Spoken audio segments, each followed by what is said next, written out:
Hi everyone!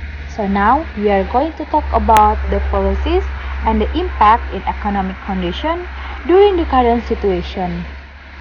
And before we start to the material, I want to ask, do you know what is policy? Let's see first what is policy. Policy is essentially a rule or thing that must be followed and intended for the wider community as a whole. For example, a country. Government policy can imply state policy if the government that does it is directed to the country's government.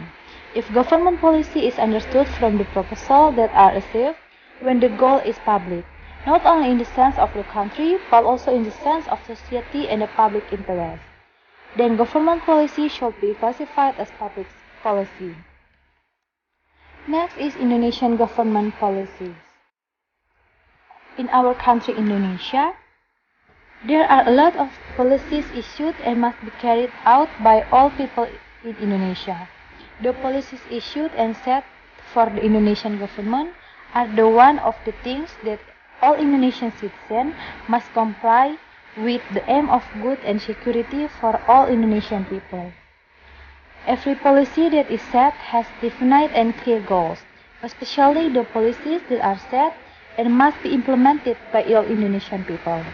Among them are the interests of the state, the community in various stages, and for the public interest.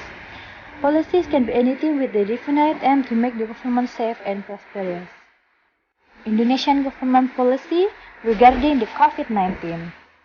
The policies issued by the government related to the COVID-19 pandemic focus on preventing transmission in the community.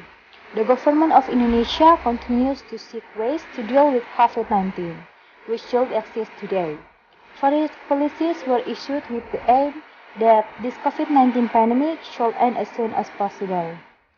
Although basically there are many who still do not comply, but the government continues to work hard to continue to implement all existing policies. For this reason, in order to regulate aspects of life and the number of people who are not moved, it is necessary to have special policies that serve as guideline and better dynamic of renewal. And now, the purpose of the policy. The purpose of making issuing a policy is, among other things, to regulate the lives of residents in certain regions or countries in order to create improvement, comfort, and mutual security. So basically, the government's policy is managing people's lives in various aspects. It's a policy that's oriented to the public interest, especially like the current situation, which is still in the pandemic era. Of course, the existing government policies are very important to do. The benefit that we can feel if we adhere the existing policies do not just affect it to us, but also have an impact on the people around us. So if we comply and obey the existing policies, of course we can avoid the COVID-19 and our families or anyone around us also be safer. Government policy programs against the COVID-19 pandemic in Indonesia.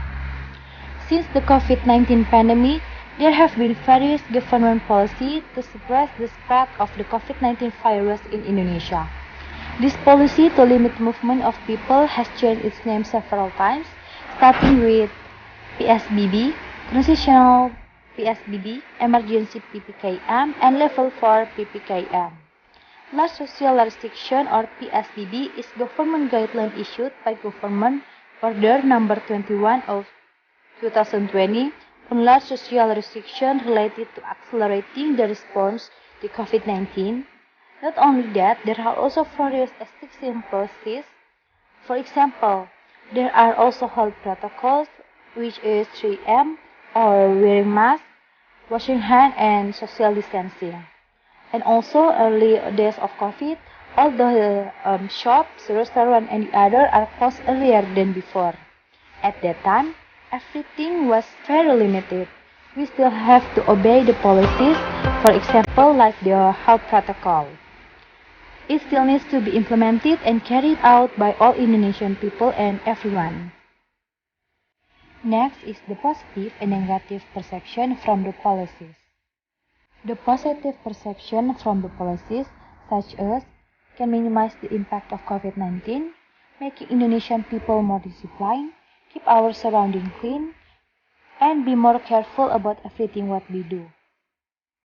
And for the negative perception from the policies, such as many people have infected this virus, many people have died because of infected COVID-19, the economy is going down, and also almost all sectors are also going down.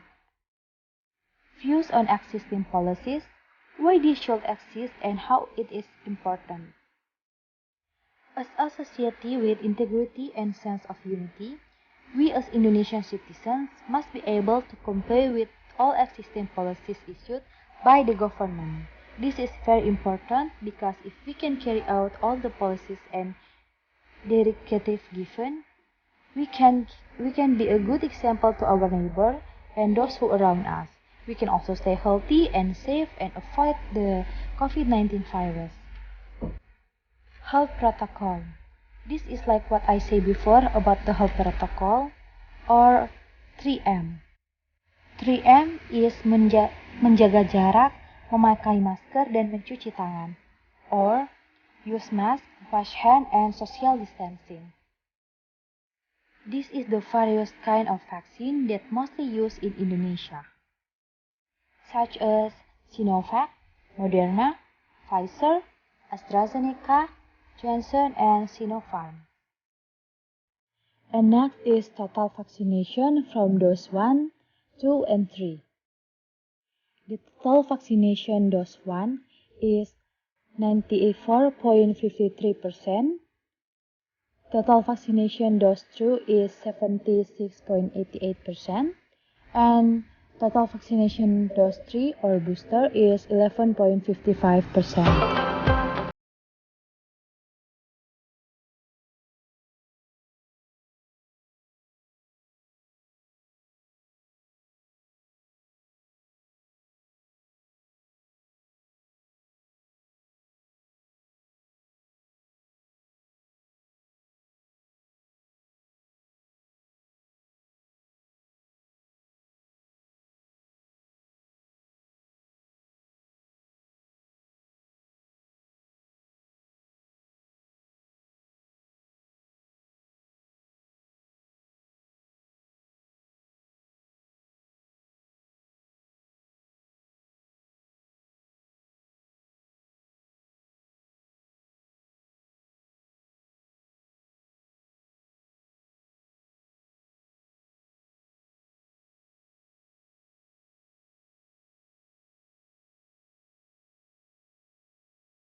Or KB, and is of import and export decisions or KITE in the form of expansion in business process for KB and KITE companies, incentive for submitting KB and KITE production result used to mitigate the impacts of COVID-19 disease, incentive to obtain the medical equipment for employees, and tax incentive on the delivery of local raw materials.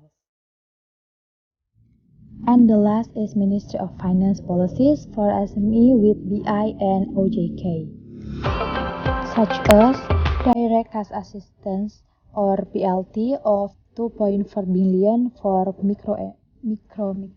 macro business actors who are not currently receiving working capital loans from banks or financial institutions, or whose deposit in banks or financial institutions are below 2 million. Have an ID card and not a ASN, TNI Polri, state-owned enterprises, or BUMD employees. The program is targeted at 12 million SME throughout Indonesia. The tax period of April and acceleration of lending to SME and labor incentive industries by placing state money at partner commercial bank for a maximum of 6 months. Next is about the impact of COVID-19 policies in several factors. So in here we will discuss in 3 factors, which is economic factor, labor factor, and poverty. The first is the impact of economic factor. The COVID-19 pandemic has not only disrupted health, but also have impacted in order to the economic factor in all countries. The decline in economic growth can also be followed by other economic impacts, such as the increase in the unemployment rate. This is because during the pandemic, many companies were disrupted. So many employees have to be laid off. Of the many impacts that occurred, this economic factor is very visible and its impact is felt. There are so many workers who have been laid off and some have been fired because of this pandemic. Next is the impact of labor factor. The COVID-19 pandemic has resulted in many work activities being suspended. Termination of employment is something that is very disturbing for workers, especially factory workers.